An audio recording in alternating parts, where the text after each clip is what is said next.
السلام عليكم يا شباب. يا رب تكونوا بخير دايما، ويا رب الفيديوهات اللي فاتت كلها تكون عجبتكم. النهارده بقى انا قلت لكم ان انا هديكم 3 طرق عشان تتقنوا العقله. اول طريقه معانا وهي طريقه الاستك المطاطي. طيب الاستك المطاطي ده ممكن تجيبه من اي محل بتاع قطع غيار موتوسيكلات او عجل. طبعا كلنا عارفين الاستك دوت.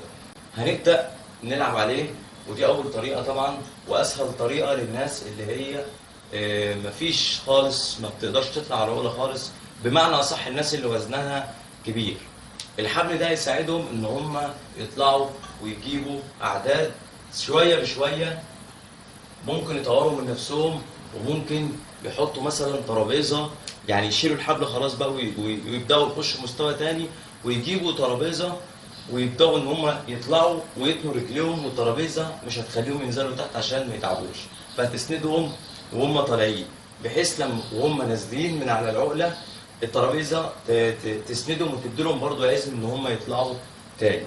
طبعا ده مستوى تاني بعد مستوى الحبل لما نتعود عليه. طيب زي ما انتم شايفين هنعلق الحبل بالشكل ده، وهنبدا ان احنا ننزل الحبل ونرفع رجلينا عليه، ونبدا ان احنا نحط رجلينا الثانيه، وهيبدا الحبل ان هو يساعدنا ان احنا نطلع. الناس التقيله قوي قوي ممكن تستخدم حبلين، تعلق حبل هنا وحبل هنا، وتحط رجلك في حبل وتحط رجلك الثانيه في حبل تاني، تبدا تلعب هيرفعك فوق زي ما انتم شايفين، واسع او ضيق، سواء هتلعبوا بالعقله كده او تلعبوها كده. تاني طريقه معانا النهارده وهي طريقه السحب العالي.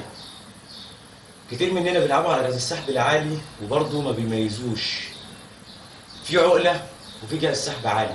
ليه اخترعوا جهاز السحب العالي؟ اخترعوا جهاز السحب العالي عشان سيادتك لو وزنك تقيل قوي مش هتقدر تلعب عقله. وطبعا انتوا عارفين لعبه العقله خلفي وامامي مهمه جدا في تمرين الضغط، فعملوا جهاز السحب العالي. انا استنتجت من ان ممكن ان انا اتقن لعبه السحب العالي تخليني اطلع على العقله والعب وما اتعبش.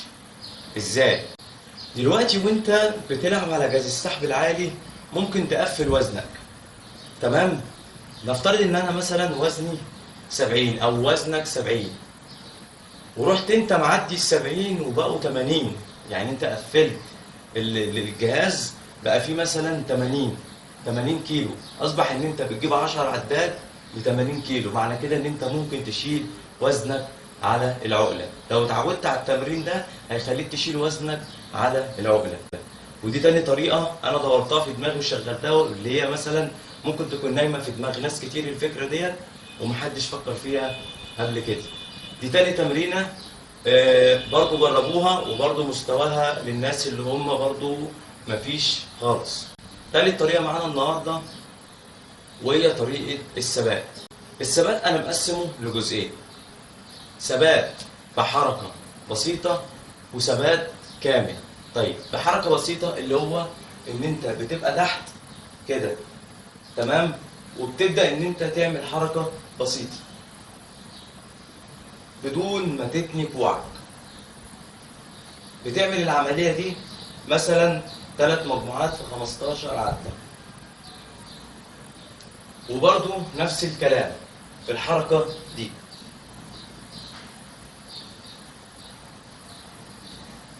برضو 3 مجموعات في 15 عدة.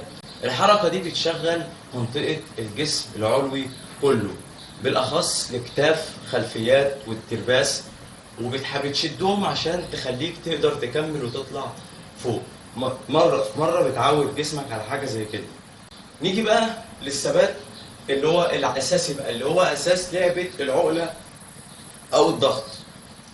والثبات الكامل اللي هو انك بتطلع على العقلة وبتعمل ثبات كده، بتعد 10 وبتنزل تعد 10، بتطلع تعد 10 وبتنزل تعد 10، بتطلع تعد 10 وبتنزل تعد 10، بدون ما تنزل من على العقلة خالص. يعني هتلعب 3 في 10 فوق و3 في 10 تحت، وبتنزل بتحس ان انت جسمك نار. بس لما بتهدى وجسمك مع مرور الوقت والريكفري اللي بيعمله بيبدأ إن جسمك يتعود على تمرينة زي كده، وبتبدأ إن أنت تلعب وبيجيلك طاقة تحمل للعضل والعصب في منطقة الكتاف والجزء العلوي. برضو نفس الكلام، لو عكست إيدك كده هتطلع تعد 10 وتنزل تعد 10، تطلع تعد 10 وتنزل تعد 10، هتطلع تعد 10 وتنزل تعد 10. وبكده الثلاث طرق دول اللي انا كنت بستخدمهم، واللي ناس كتير قوي ما تعرفش عنهم اي حاجه. في ناس ممكن تكون عارفه، في ناس ممكن ما تكونش عارفه. اتمنى ان انتوا توصلوا الفيديو ده لكل الناس، كل اصحابكم اللي مش قادرين يلعبوا على العقله. الثلاث طرق دول مش هتلاقي نهائي غيرهم على النت، انا واثق انا بقول لك ايه. الثلاث طرق دول مش هتلاقي نهائي غير زيهم. ناس كتير قوي هتقعد تبتكر بس مش هيجيب نتيجه. انا ببص للي انا عملته وبقوله لكم. ما بينفعش ان انا اروح اجيب حاجه من على النت واجي اقول لك ده التمرينه دي كذا وكذا وجامده ومش عارف ايه. زيها زي اللي بيقول على منتج مكمل وهو ما جربوش او شاف حد جربه او اي حاجه، مجرد معلومات بيجيبها وبيديها لغيره. يا رب يكون الفيديو عجبكم، يا ريت تعملوا لايك وشير عشان يوصل لكل اللي محتاجه. ولسه ما اشتركش في قناتي طبعا زرار سبسكرايب هتلاقوه على جنب، لازم تشتركوا في قناتي وتفعلوا الجرس عشان توصلكم اشعارات اول باول. ان شاء الله الفيديو الجاي هعمل لكم تمرينه للتراي، هنبدا طبعا بعضله التراي، والتمرين هتبقى بوزن وبدون وزن. اتمنى ان انتم تستنوا الفيديو اللي جاي. اشوفكم على خير، السلام عليكم.